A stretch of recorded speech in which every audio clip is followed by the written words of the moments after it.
محترم ناظرین، اگلا پروگرام راہ عمل، جس کے لیے معتبر علماء اکرام کے بیانات آپ کے سامنے پیش کیے جائیں گے۔ الحمد للہ وکفی وسلام علی عبادہ الذین اصطفی، اما بعد۔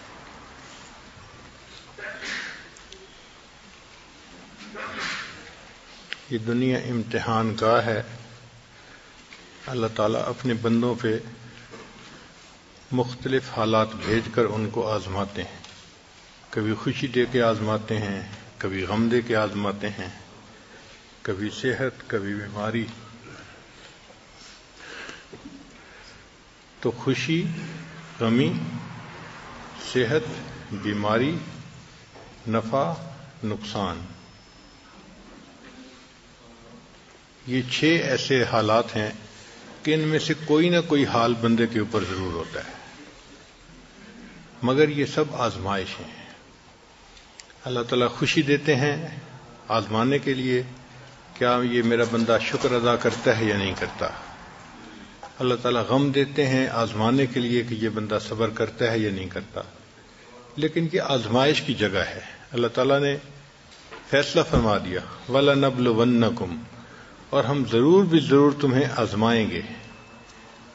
تو اس لیے آزمائش کی جگہ ہے، یہاں آزمائش تو ہر بندے کی ہونی ہی ہے۔ مگر ایک نقطہ ذہن میں رکھیں کہ ہمارے مشائخ نے لکھا ہے کہ غم کے حالات میں اکثر لوگ پاس ہو جاتے ہیں کیونکہ صبر کر لیتے ہیں۔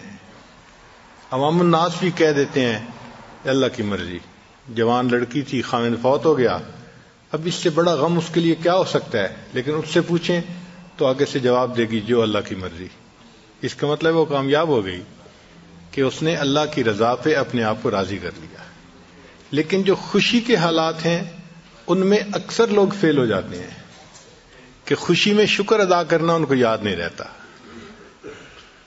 تو خوشی زیادہ مشکل امتحان ہے بنسبت غم کے۔ تاہم صحت ہو یا بیماری ہو، انسان ہر حال میں اپنے رب سے راضی رہے۔ جو آج کی حکم ہے اس میں فرماتے ہیں کہ جب تک تو اس دنیا میں ہے قدورتوں کے پیش آنے کو کچھ عجب خیال نہ کر، یعنی اس پہ تعجب نہیں ہونا چاہیے کہ جی ہمیں پریشانی آ گئی ہے، جو پریشانیوں کا گھر، تو پریشانی تو آنی ہے۔ تو جب تک تو اس دنیا میں ہے قدورتوں کے پیش آنے کو کچھ عجیب خیال نہ کر، کیونکہ دنیا نے اسی چیز کو ظاہر کرنا ہے جو اس کا وصف ہے، یعنی برتن سے وہی نکلتا ہے جو برتن کے اندر موجود ہوتا ہے۔ کل اناء یترشح بما فیہ۔ اب دنیا میں چونکہ ہے ہی قدورتیں، وہ قدورتیں ہی ظاہر ہوں گی، پریشانیاں ہی ظاہر ہوں گی۔ یہ ہے جو پریشانی کا گھر، وہ جگہ جہاں کوئی پریشانی نہیں، اس جگہ کو جنت کہتے ہیں، اور وہاں ابھی داخل نہیں ہوئے۔ جب جنتی جنت میں داخل ہونے لگیں گے تو وہ کہیں گے الحمدللہ الذی اذھب عنا الحزن، سب تعریفیں اس اللہ کے لیے ہیں کہ اب ہم سے حزن چلا گیا، غم چلا گیا۔ جنت میں کوئی غم نہیں ہوگا، کوئی پریشانی نہیں ہوگی۔ تو دنیا تو ہے ہی پریشانیوں کا گھر، اس لیے دنیا میں اگر کوئی پریشانی آئے تو اس پہ بہت پریشان ہونے کی ضرورت نہیں ہوتی، اس کو برداشت کر لینا چاہیے، یہ سوچتے ہوئے کہ یہاں تو یہ سب کچھ ہوگا ہی صحیح۔ صحابہ کرام ایک فقرہ اکثر کہا کرتے تھے کہ استقبال المصائب بالتجمل، کہ جب مصیبتیں آئیں تو ان کو اچھے طریقے سے ان کا استقبال کرو۔ ومواجہۃ النعم بالتذلل، اور اگر اللہ تعالیٰ نعمتیں عطا کرے تو بڑی عاجزی کے ساتھ ان نعمتوں کو آپ حاصل کریں۔ یعنی جب نعمتیں ہوں تو طبیعت کے اندر اس وقت عاجزی ہونی چاہیے، جھکنا چاہیے کہ اللہ نے نعمتیں عطا فرمائی ہیں، اور اگر پریشانی آئے تو پھر تحمل کے ساتھ، تجمل کے ساتھ اس کا استقبال کرنا چاہیے۔ بہت لوگوں پہ بہت طرح کی پریشانیاں آتی ہیں، لیکن ایک بات پکی ہے کہ ہمیں اللہ نے جس حال میں رکھا ہے وہ بہت بہترین حال ہے۔ ہر بندے کو اللہ نے بہترین حال میں رکھا ہوا ہے۔ ایک صاحب تھے تو وہ پریشان تھے کہ جی میں تو بہت پریشان ہوں، تو ان کو کہا گیا کہ اچھا بھائی آپ ایسا کرو کہ پورے شہر میں جو آپ کو سب سے بہترین حال میں آدمی نظر آتا ہے نا، تم اس کی جیسی دعا مانگ لو۔ وہ پورے شہر میں گیا، اس کو ایک جگہ ایک جیولر نظر آیا جس کی دکان پہ گاہکوں کا تانتا بندھا ہوا تھا، بہت لوگ تھے خریدار، اور وہ اپنی جیولری بیچ رہا تھا، پیسے کما رہا تھا، اور اس کے 4-5 بیٹے تھے، بہت خوبصورت نوجوان جو اس کا ہاتھ بٹا رہے تھے۔ اب اس بندے نے فیصلہ کیا کہ یہ شہر کا سب سے زیادہ خوش قسمت انسان ہے، میں اس جیسا بننے کی نیت کرتا ہوں۔ چنانچہ جب اس نے دل میں سوچ لیا تو چاہتا تھا کہ میں دعا مانگوں، پھر خیال آیا کہ میں اس سے پوچھ تو لوں کہ یہ کیسی زندگی گزار رہا ہے۔ تو اس نے جا کے اس سے پوچھا کہ سنائیں جی آپ کی زندگی کیسی ہے؟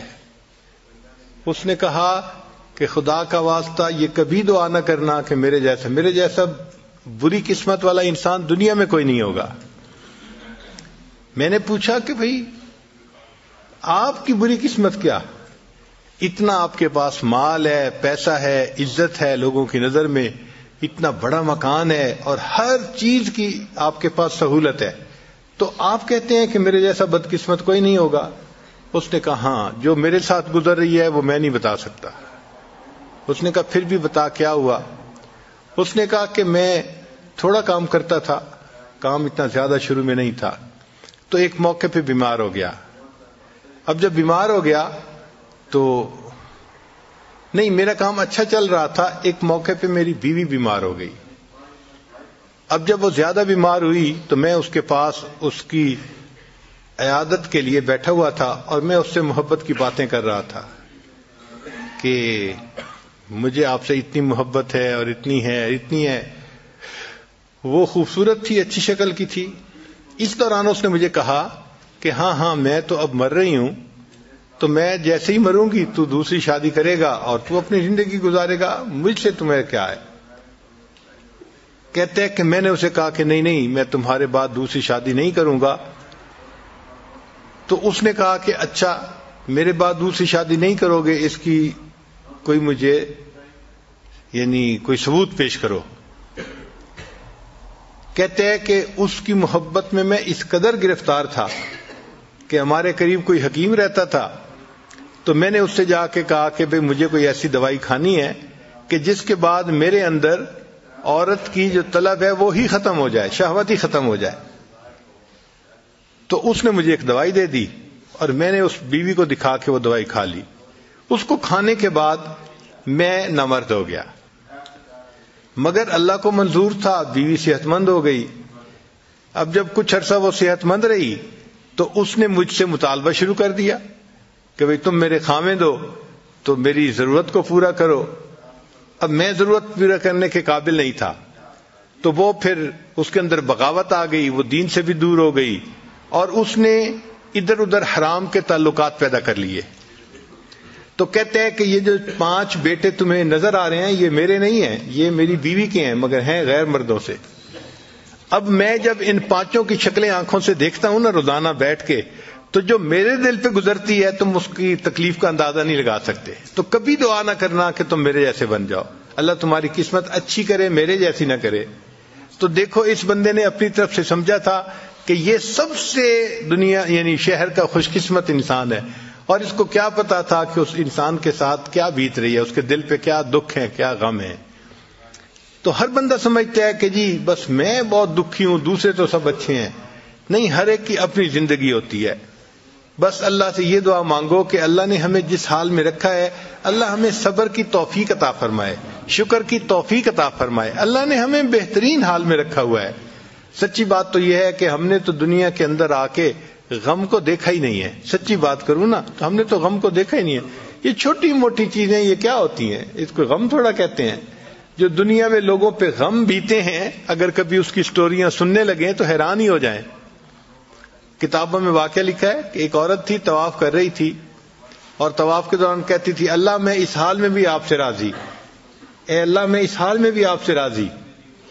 تو ایک آدمی نے یہ سنا تو بڑا حیران ہوا، اس نے اس سے پوچھا کہ تو کیوں کہتی ہے کہ میں اس حال میں بھی آپ سے راضی، میں اس حال میں بھی آپ سے راضی؟ اس نے کہا کہ میں طواف ختم کر لوں گی نا تو میں تمہیں اپنا واقعہ سناؤں گی. چنانچہ اس عورت نے اپنا واقعہ سنایا کہ میرے 3 بچے تھے.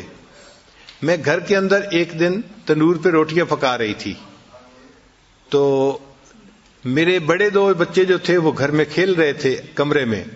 اچانک مجھے شور کی آواز آئی تو وہ کہتی ہے کہ میں نے جب شور سنا تو میں وہیں سب کچھ چھوڑ کے تنور پر آٹا روٹیاں تو میں کمرے کی طرف بھاگی.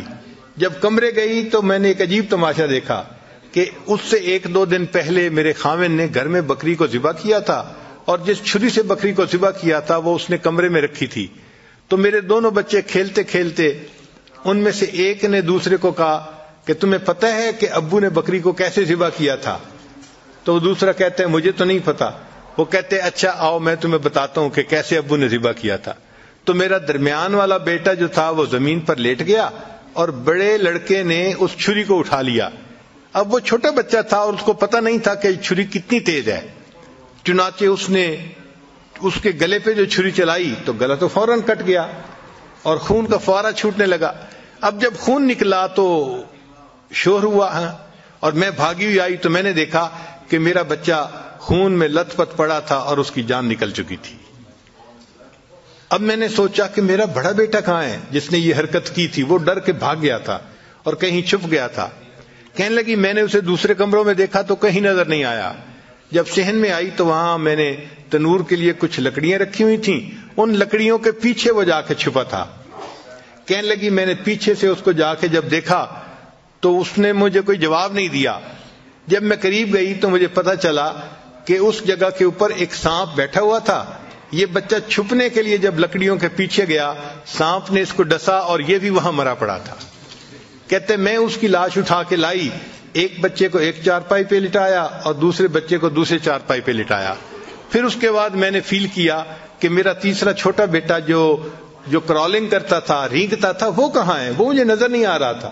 کہنے لگی میں اٹھ کے جب جو ہے تنور کی طرف آئی تو میں نے دیکھا کہ اس نے کرال کیا اور وہ تنور کے اندر گر چکا تھا.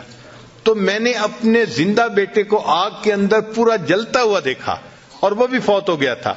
تو میں نے تینوں بیٹوں کی لاشوں کو چارپائی پہ رکھا, پھر ان کو نہلایا, ان کو کفن دیے. جب تینوں کے جنازے ایک دن میں گھر سے نکلے تو میں عمرے کے ارادے سے آ گئی.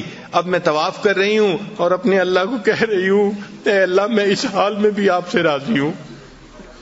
آپ ذرا غور کیجئے نا اس ماں کے دل پہ کیا بیتی ہوگی کہ ایک دن میں جس کے 3 بیٹوں کا جنازہ گھر سے نکلے اور پھر وہ طواف کرتے ہوئے کہہ رہی ہے اے اللہ میں اس حال میں بھی آپ سے راضی ہوں.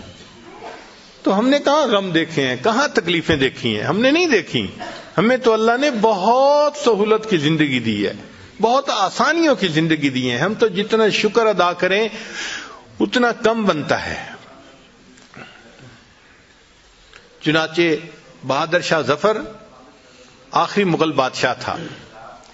تو جب اس سے فرنگیوں نے حکومت کو چھینا تو انہوں نے اس کی دعوت کی, اس کو قید کیا اور پھر اس کی دعوت کی. اور دعوت میں انہوں نے اس کے سامنے دسترخوان پہ جیسے کھانے کے برتن نہیں ہوتے ڈھکے ہوئے, یہ کھانے کے برتن رکھے. تو بہادر شاہ ظفر سمجھا کہ میرے لیے کھانا رکھ دیا گیا ہے. چنانچہ کہتے ہیں کہ 10 یا 11 اس کے بیٹے تھے اور اتنے ہی برتن تھے. وہ ایک برتن سے کور اٹھاتا تھا, ایک بیٹے کا سر اس میں نظر آتا تھا, پھر دوسرا اٹھایا دوسرے بیٹے کا سر, تیسرا, جتنے بیٹے تھے اتنے سر اس کو دسترخوان کے اوپر رکھے ہوئے انہوں نے دکھائے فرنگیوں نے. آپ بتائیں اس باپ کے دل پہ کیا گزری ہوگی کہ جس نے ایک وقت میں اپنے 10-11 جوان بیٹوں کے سر اپنی آنکھوں سے دیکھے.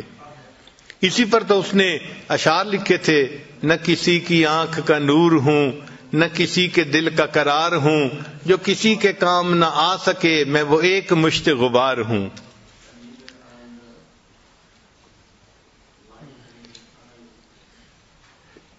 کوئی مجھ پہ دیپ جلائے کیوں, کوئی مجھ پہ پھول چڑھائے کیوں, کوئی مجھ پہ آنسو بہائے کیوں, میں وہ بے کسی کا مزار ہوں. میرا رنگ روپ بدل گیا, میرا یار مجھ سے بچھڑ گیا, جو چمن خزاں سے اجڑ گیا میں اسی کی فصل بہار ہوں. تو چمن خزاں سے اجڑے ہیں اس دنیا میں, ہمیں کیا پتا کیا کیا ہوا ہے دنیا میں. ذرا حالات تو پڑھ کے دیکھیں. بادشاہوں کے پورے پورے خاندان کو ان کے سامنے ذبح کیا گیا. آپ کبھی کربلا کے حالات دیکھیں نا کہ سیدنا حسین رضی اللہ تعالیٰ عنہ نے اپنے خاندان کے لوگوں کے نوجوانوں کو اپنی آنکھوں کے سامنے شہید ہوتے دیکھا. کوئی آسان کام نہیں ہوتا. ہمارے گھر کے چھوٹے سے بچے کو کوئی خراش آ جائے نا, ہمارا دل تڑپ اٹھتا ہے, اور ہم بار بار فون کر کے پوچھ رہے ہوتے ہیں ڈاکٹر کے پاس پہنچ گئے, ڈاکٹر نے ٹریٹمنٹ دے دی, ڈاکٹر نے کیا کہا. جب تک تسلی نہیں ہو جاتی اس وقت ہم پوچھتے رہتے ہیں. ایک چھوٹی سی خراش آئی ہے اور وہاں تو زندگیوں کے معاملات ہو گئے. تو ہم نے تو سچی بات ہے غم کو دیکھا ہی نہیں ہے. سچی بات یہی ہے. یہ چھوٹے موٹے حالات جو گھروں میں پیش آ جاتے ہیں یہ کوئی غم تھوڑا ہے, یہ تو دنیا ہے. اور دنیا میں تو یہ ہوگا, اگر کوئی بندہ بس کے اندر سفر کرے اور پھر کہ جی مجھے تو جھٹکے لگ رہے ہیں, تو بھائی بس کے اندر بیٹھ کے سفر کرو گے تو جھٹکے تو لگیں گے. کوئی ہوائی جہاز کے اندر آپ تھوڑا سفر کر رہے ہیں کہ جو بالکل سموتھ فلائٹ ہوگی, بس ہو اور کچی سڑک ہو تو جھٹکے تو لگتے ہی ہیں. یہ دنیا کا بھی معاملہ ایسا ہی ہے کہ یہ دنیا کی بس ہے, زندگی کی بس ہے, اور دنیا کی یہ کچی سڑک ہے جس کے اوپر جھٹکے ہر کسی کو لگتے ہیں. ہر بندہ یہاں پریشان, آج ایک پریشانی, کل دوسری, پرسوں تیسری, اور انسان لنگوٹ باندھ باندھ کے نکلتا ہے کہ اب میں پریشانیوں کو ختم کر دوں گا. پہلی ختم ہوتی ہیں, نئی اوپر سے اور آ جاتی ہیں. تو ہم پریشانیوں کو ختم بھی نہیں کر سکتے. بس ایک ہی اس کا حل ہے کہ ہم ان پریشانیوں کے اوپر صبر کریں. ہاں, پریشانیاں اللہ سے مانگنی نہیں چاہیے. ہم پریشانیوں کے قابل نہیں, آزمائش کے قابل نہیں ہیں, ہم پریشانیاں مانگے نہیں, لیکن اگر آ جائیں اللہ کی طرف سے تو بس اس پر صبر کریں. صبر دو طرح کا ہوتا ہے. ایک ہوتا ہے کہ صبر علی الاطاعہ, اطاعت کے لیے صبر کرنا. مثال کے طور پہ نیند بہت آ رہی ہے اور دل چاہتا ہے کہ سو جائیں, اور تہجد کی نماز جانے والی ہے یا فجر کی جماعت جانے والی ہے, تو انسان اٹھتا ہے اس وقت. اب یہ جو مشقت اٹھانی پڑتی ہے نا اٹھنے کی, اس کو صبر علی الاطاعہ کہتے ہیں, کہ یہ اطاعت کے لیے انسان کو صبر کرنا پڑا. تو اطاعت کے لیے, نیکی کرنے کے لیے بھی بندے کو صبر کرنا پڑتا ہے. جیسے آپ لوگ روزے رکھ رہے ہیں, اب روزے کا رکھنا یہ مشقت ہوتا ہے, پیاس ہوتی ہے اور بھوک ہوتی ہے, مگر برداشت کرنی پڑتی ہے. اس کو صبر علی الاطاعہ کہتے ہیں. اور ایک ہوتا ہے صبر عن المعصیہ, کہ گناہوں سے رکنے کے لیے صبر کرنا. مثلا ایک آدمی پر شہوت تو سوار ہے مگر وہ اس ٹیمپٹیشن کو برداشت کرتا ہے, کوئی گناہ کا کام نہیں کرتا, تو یہ صبر عن المعصیہ ہے.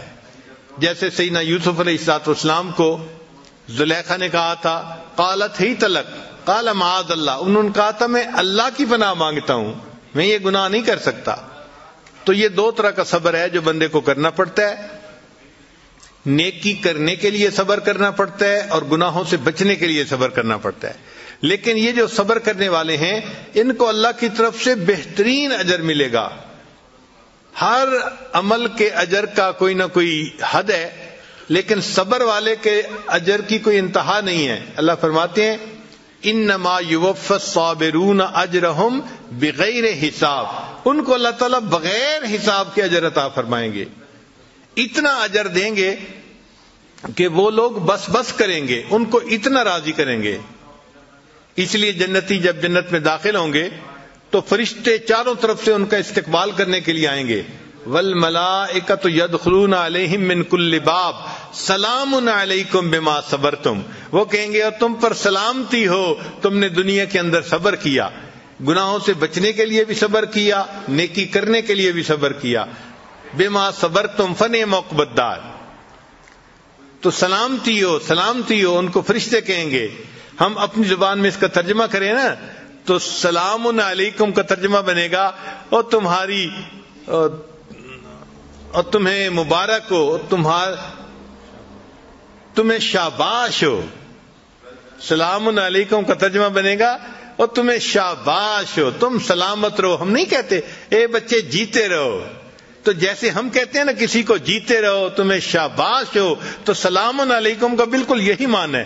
فرشتے یہ کہیں گے اوے جیتے رہو، تم کتنی اچھی زندگی گزار کے آئے، تم صبر کی زندگی گزار کے آئے. فنعم عقبی الدار، اب اللہ نے کتنا اچھا تمہیں گھر عطا فرما دیا. تو صبر والوں کو اللہ تعالیٰ دنیا میں بھی اجر بہت دیتا ہے اور جنت میں بھی ان کو بہت اجر ملے گا. تو ہمیں اپنے اندر یہ صبر کی صفت پیدا کرنی چاہیے. صبر تو اتنا بھی نہیں کہ اگر سامنے سے کوئی ناگوار لفظ سننے کو مل جائے نا تو ہم اپنے غصے کو برداشت کر لیں. ہمارے اندر اتنا بھی صبر نہیں ہے. معمولی سی بات کا برداشت کرنا ہمارے لیے مشکل ہوتا ہے. اس لیے آپ دیکھیں کہ دونوں دوست جو ہیں وہ بیت بھی ہیں، نیک بھی ہیں، سب کرتے ہیں، پھر آپس میں الجھتے بھی ہیں. کیوں الجھتے ہیں؟ اس لیے الجھتے ہیں کہ صبر نہیں ہے نا، برداشت نہیں ہے. تو برداشت کو بڑھانا پڑتا ہے. صحابہ رضی اللہ تعالیٰ عنہ ہم نے بہت مصائب برداشت کیے جس کی وجہ سے اللہ نے ان کو بڑا رتبہ اور درجہ عطا فرمایا. یہ مصائب تو اتنے آتے ہیں کہ ایک ایسا وقت آتا ہے مستہم البأساء والضراء وزلزلوا حتی یقول الرسول والذین آمنوا معه متی نصر اللہ، کہ ایمان والے اور ان کے ساتھ جو اللہ کے رسول تھے وہ بے اختیار پکار اٹھے کب اللہ کی مدد آئے گی. یعنی اتنا اللہ تعالیٰ بندے کو اس معاملے میں آزماتے ہیں، خوب رگڑا دیا جاتا ہے، خوب اس کو گرل کیا جاتا ہے تاکہ یہ بندہ اونچے سے اونچے مرتبے تک پہنچ جائے. تو صحابہ کرام اور نبی علیہ السلام پکار اٹھے کہ کب اللہ کی مدد آئے گی. پہلی امتوں کے جو صحابہ تھے ان کے اوپر کم مصیبتیں آئی تھیں، لیکن اس امت کے جو صحابہ کرام تھے ان کے اوپر بہت زیادہ مصیبتیں آئیں. چنانچہ پہلی امتوں کے لیے ایک لفظ استعمال ہوا وَزُلْزِلُوا، مستہم البأساء والضراء وزلزلوا. تو زلزلوا کا لفظ بتا رہا ہے کہ ان کو خوب اچھی طرح جو ہے وہ آزمایا گیا، کرش کیا گیا، اچھی طرح رگڑا گیا ان کو. لیکن جب نبی علیہ السلام کے صحابہ کی بات آئی تو قرآن مجید نے 3 لفظ استعمال کیے. فرمایا وَزُلْزِلُوا زِلزَالًا شَدِيدًا. اب یہ 3 لفظ بتا رہے ہیں کہ صحابہ کرام پر جو آزمائش تھی وہ پہلی امتوں کی آزمائش سے بہت زیادہ تھی. پھر اس کا نتیجہ کیا نکلا کہ اللہ نے نبی علیہ السلام کے صحابہ کو جو رتبہ دیا وہ پہلی امتوں کے صحابہ سے بہت اونچا رتبہ تھا. تو جس بندے کو تکلیف زیادہ ملتی ہے اس کو اللہ کے ہاں مقام بھی اونچا ملتا ہے، بڑا ملتا ہے. تو صبر کرنا چاہیے.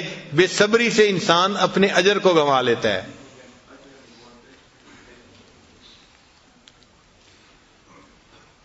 چنانچہ کتابوں میں لکھا ہے کہ جب اللہ تعالیٰ نے لوح و قلم کو پیدا کیا تو اللہ نے قلم کو حکم دیا کہ قلم لکھ. تو قلم نے لکھنا شروع کیا لا الہ الا انا محمد رسولی، کہ نہیں کوئی معبود سوائے میرے اور محمد صلی اللہ علیہ وسلم میرے رسول ہیں. پھر اس کے بعد لکھا من لم یستسلم قضائی، جو شخص میری قضا کو تسلیم نہیں کرتا، ولم یصبر علی بلائی، اور میری بلا کے اوپر صبر نہیں کرتا، ولم یشکر علی نعمائی، اور میری نعمتوں پر شکر ادا نہیں کرتا، فلیطلب ربا سوائی، اس کو چاہیے کہ میرے سوا کسی اور کو اپنا رب بنا لے. تو ہم اگر مصیبتوں کے اوپر صبر نہیں کریں گے اور اللہ کی نعمتوں کا شکر ادا نہیں کریں گے تو اللہ فرماتے ہیں کہ پھر تم کسی اور کو اپنا رب بنا لو. اللہ اکبر کبیرہ. اس لیے مومن کو چاہیے کہ تکلیفوں پر صبر کرے. یہ تکلیفیں گھر میں کسی فرد کی وجہ سے ہوں، بیوی کی وجہ سے ہوں، بچوں کی وجہ سے ہوں، بھائی کی وجہ سے ہوں، کاروباری شریک کی وجہ سے ہوں، دوست کی وجہ سے ہوں، رشتہ دار کی وجہ سے ہوں، کسی کی طرف سے بھی ہو سکتی ہیں. اس کے اوپر صبر کرنا، یہ اس لیے شریعت نے کہا ہے کہ اگر میاں بیوی ایک دوسرے کی ایذا پر صبر کریں گے ان کو وہ اجر ملے گا جو اللہ تعالیٰ نے ایوب علیہ السلام کو صبر کا اجر عطا فرمایا تھا. تو خاوند کی جو ہے وہ تنگی کے اوپر بیوی صبر کرے تو ایوب علیہ السلام کے صبر کا اجر پائے گی، اور اگر بیوی کی ایذا پر خاوند صبر کرے اللہ خاوند کو ایوب علیہ السلام کے صبر کا اجر عطا فرمائیں گے. تو ہمیں اپنے اندر یہ صبر کی صفت پیدا کرنی چاہیے. جس بندے میں 2 نعمتیں ہوں نا ایک تقوی اور ایک صبر، اس کو اللہ تعالیٰ دنیا کے اندر سرخروئی عطا فرماتا ہے، عزتوں سے نوازتا ہے۔ چنانچہ سیدنا یوسف علیہ السلام کے پاس جب ان کے بھائی آئے تو بھائیوں کو تو پتہ نہیں تھا کہ یہ وقت کا بادشاہ یہ ہمارا بھائی یوسف علیہ السلام ہے، وہ تو یہ سمجھے تھے کہ یہ عزیز مصر ہے اور یہ بادشاہ ہے۔ تو وہ کہنے لگے یا ایھا العزیز مسنا و اہلنا الضر، اے عزیز مصر ہمیں اور ہمارے اہل خانہ کو تنگ دستی نے بے حال کر دیا، وجئنا ببضاعۃ مزجاۃ، اور ہم ایسا نقدی لائے ہیں کہ جو پوری بھی نہیں ہے، یعنی رقم بھی پوری نہیں ہے، وتصدق علینا، اور آپ ہمارے اوپر صدقہ خیرات کر دیں، ان اللہ یجزی المتصدقین، یعنی ہمارے پاس پیسے پورے نہیں ہیں، ہم گندم زیادہ چاہتے ہیں، پیسے تھوڑے ہیں ہمارے پاس گندم کے لیے، تو آپ صدقہ و خیرات کر دیں اور ہمیں کچھ گندم اللہ کے نام پہ دے دے۔ صدقہ و خیرات کا یہ مطلب ہے کہ اللہ کے نام پہ کچھ ہمیں گندم اور پلس دے دے۔ ان اللہ یجزی المتصدقین، اللہ تعالیٰ صدقہ دینے والوں کو جزا عطا فرماتے ہیں۔ جب یوسف علیہ السلام نے بھائیوں کی زبان سے یہ بات سنی کہ یہ مجھ سے بھیک مانگ رہے ہیں، یہ بھی تو آخر نبی علیہ السلام کے بیٹے ہیں، اس حال میں پہنچ گئے کہ مجھ سے میرے سامنے کھڑے بھیک کر مانگ رہے ہیں، اللہ کے نام پہ سوال کر رہے ہیں، تو یوسف علیہ السلام نے اس وقت راز کھولتے ہوئے پوچھا ما فعلتم بیوسف، تم نے یوسف کے ساتھ کیا معاملہ کیا تھا؟ تو بھائی تو اس کی توقع نہیں رکھتے تھے کہ کوئی یوسف کا نام بھی جانتا ہوگا، انہوں نے تو اپنے طور پہ ان کو ایک بند کنویں میں پھینک کے بھول گئے تھے کہ وہ مر گیا، کہانی ختم ہو گئی۔ جب انہوں نے نام یوسف کا سنا تو حیران ہو کے پوچھا اِنَّکَ لَأَنْتَ یوسف، کیا آپ یوسف ہیں؟ قَالَ أَنَا یوسف، یوسف علیہ السلام نے فرمایا ہاں میں یوسف ہوں، وَهَذَا أَخِي، اور یہ میرا بھائی بنیامین ہے، قَدْ مَنَّ اللَّهُ عَلَيْنَا، تحقیق اللہ نے ہم پر احسان کیا، انہ من یتق ویصبر، بے شک جو بندہ تقوی اختیار کرتا ہے اور اپنے اندر صبر و ضبط پیدا کرتا ہے، فإن اللہ لا یضیع اجر المحسنین، اللہ ایسے نیکوکاروں کے اجر کو ضائع نہیں کیا کرتے، اللہ ان کو فرش سے اٹھا کے عرش پہ پہنچا دیا کرتے ہیں، اور بغیر اللہ برادری کے ان کو عزتیں دیتے ہیں اور بادشاہت عطا فرما دیتے ہیں۔ تو یہ تقوی اور صبر دونوں نعمتیں ہیں، اللہ تعالیٰ سے مانگیں، اللہ تعالیٰ ہمیں تقوی بھی عطا فرمائے اور صبر کی زندگی بھی عطا فرمائے۔ وآخر دعوانا ان الحمد للہ رب العالمین۔